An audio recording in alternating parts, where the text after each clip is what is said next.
Good morning, dear students. Today we are going to talk about the Werner's theory related to coordination compounds. In these coordination compounds, we are going to talk about cobaltamines. Now, in the previous class, we talked about various examples related to coordination compounds. In that, we have seen the cobaltamines. Now, these cobaltamines are explained by Werner's theory that according to him, these cobalt amines are not simple single compounds. They are having different variations in their secondary and primary valences. According to that, the compounds or the group of these molecules can be arranged like this, like COCl3 6NH3, COCl3 5NH3, COCl3 4NH3, and COCl3 3NH3. Here you can see the variation in amine group. This NH3 is varying everywhere. Okay, in first case it is 6 amines, in second it is 5, then 4, and then 3. But in this Werner theory, what is actually explained, that is about the secondary valency and the primary valencies. In all these compounds, whether they are containing 6 ammonia, 5 ammonia, or 3 or 4 ammonia, but their secondary valency is shown to be 6 and primary valency was proved as 3 in all the cases. But how it happens? Okay, now mostly this cobaltamines are treated with silver nitrate. Okay, now in that silver nitrate, when it is treated, if the precipitation of silver chloride is appearing, that means it will give the existence of ionic chloride. Okay, now what does it mean? Now just check the first example, like this COCl3 6NH3. Now I have written this in other form, that is in the primary and secondary form, means they according to their valency. In the coordination sphere, the secondary valency, and outside the coordination sphere, the primary valency will be arranged like we have seen in the previous classes. Okay, now here CO, now above that you can see 3 here, that is nothing but the oxidation state of cobalt. Then ammonia, 6 ammonia are there. Now this all are in the coordination sphere. Okay, now the oxidation state there is 3 plus, and Cl, this Cl3 that you can see in the formula is actually like this. Chloride is nothing but not simple atoms, they are in the form of ions. So Cl negative, how many are there? 3. So they are representing the primary valency. Now if you draw the diagram or you show them in the diagrammatic form of their valencies, so cobalt at the center. Okay, now these thick lines are showing the secondary valencies. So 6 ammonia are there, so 1 2 3 4 5 and 6 ammonia are there, and the dotted lines are attached to chlorine. So how many chlorine are there? These 3. So 1 2 and 3. Now here you can see the chloride ion is represented by the dotted line, that means it is representing the primary valency, that we have seen in the previous class about the primary valency and the secondary valency, how they are represented, what is the significance of primary and secondary valency, and all that. Now all in this in this whole Werner theory, actually what is explained, that the bonding between the cobalt ammonia, or the bonding between the cobalt and chloride ion, they are actually at the end they will be have the satisfactory 6 as the secondary valency and 3 as the primary valency. But here you can see the number of ammonia is varying everywhere. So how is it possible? So one by one we are going to see that. Now here this is the first one, this is very simple one. Now check the second one. Now it is COCl3 5NH3. Now how it is represented here? CONH3 5, that is 5NH3, one and the same. Then this Cl3 is separated here.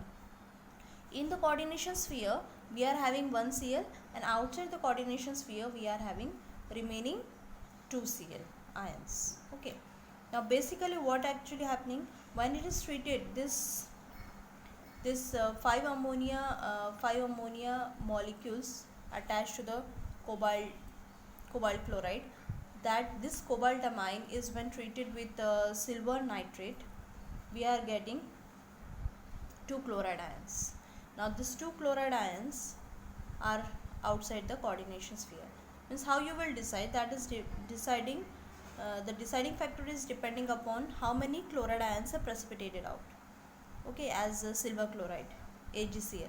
So on that basis the structure is confirmed, okay, experimentally. Now here how the structure appear, cobalt at the center. Now check 5 ammonia, 1 2 3 4 and 5. These are 5 ammonia. Okay, now this 5 ammonia which is attached here, they are arranged, okay, they are in the square coordination sphere. Now this chloride, you can see here one chloride is also inside the secondary spheres or the coordination sphere. That means it is satisfying the secondary valency. But the remaining chloride which are precipitated as chloride ion, they are having the dotted line with cobalt. What does it mean? It means that they are precipitated as silver chloride, so they are in the ionic form. Okay, so as they are in the ionic form, we are representing them by dotted lines, 2 chloride ions, this one. Okay, but the one which is left there inside the square bracket, that is having the characteristic to satisfy both, that is secondary valency, thick line, and primary valency, that is dotted line. So that's why here you can check it, ammonia के जो coordination या primary valency you count it and secondary valency you count it. Primary valency means dotted one, 1 2 3. Okay, so it is proved. Secondary valency means thick lines. How many? 1 2 3 4 5 6. So this is 6. So here also it is satisfied.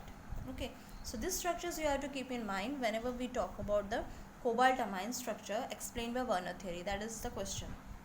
Okay, individually if it is asked for MCQs, then you should remember this format: 6 and 3. Secondary valency is 6 and primary valency is 3. So on that basis, how many chloride ions will be inside the square bracket, that is coordination sphere, and how many will be outside, that you have to keep in mind. So this is the second structure. Sorry. Now when we talk about the third one, here just check it: CONH3 Cl2 and Cl. Now here you can see inside the square bracket or coordination sphere we have 2 chlorines and 1 chlorine is outside the bracket. What does it mean? It means that it is precipitated, only one Cl is precipitated as ion and the remaining are not precipitated like that. Okay, so basically that this compound is nothing but COCl3 4NH3. Okay, so that's why we are changing it in this form so that we can easily get the structure under our picture. Okay, so here you can see CO. Now 4 ammonia are there, 1 2 3 and 4 ammonia we have placed it. Now what is the next thing? Next thing is we need to arrange 3 Cl. Okay, so here you can see 1 and 2. These chlorine are inside the coordination sphere. Okay, so they are having the dotted line and thick line.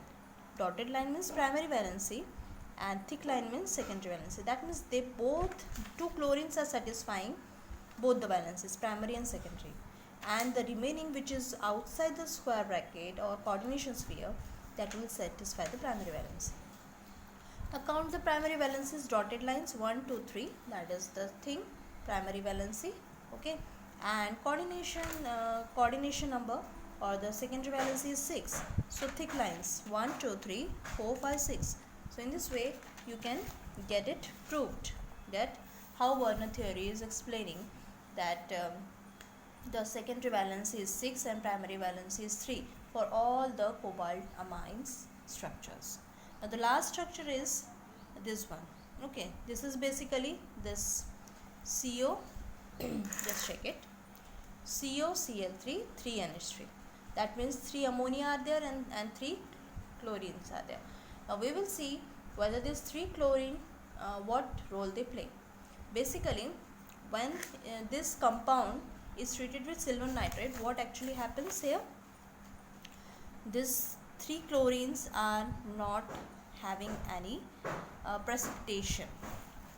Okay, no precipitation occurs. So that's why they are satisfying both primary valency and secondary valency. So check it. 3 chlorine. Here you can see the structure. Cobalt with oxidation state 3. Then ammonia, 3 ammonias are there. You compare this structure with this 3 ammonias and chlorine. But this chlorine, 3 chlorines are inside the coordination sphere. No chlorine is outside the coordination sphere. That means there is no ionic chloride is there. So naturally these 3 chlorines are satisfying both primary valency and secondary valencies. So that's why the structure will be like this. So these 4 structures you have to keep in mind while Werner's theory is explained for cobalt amines. Okay, so their formulation and how they are satisfying the primary and secondary valencies as 6 and 3, that you have to keep in mind. Okay, thank you and have a nice day.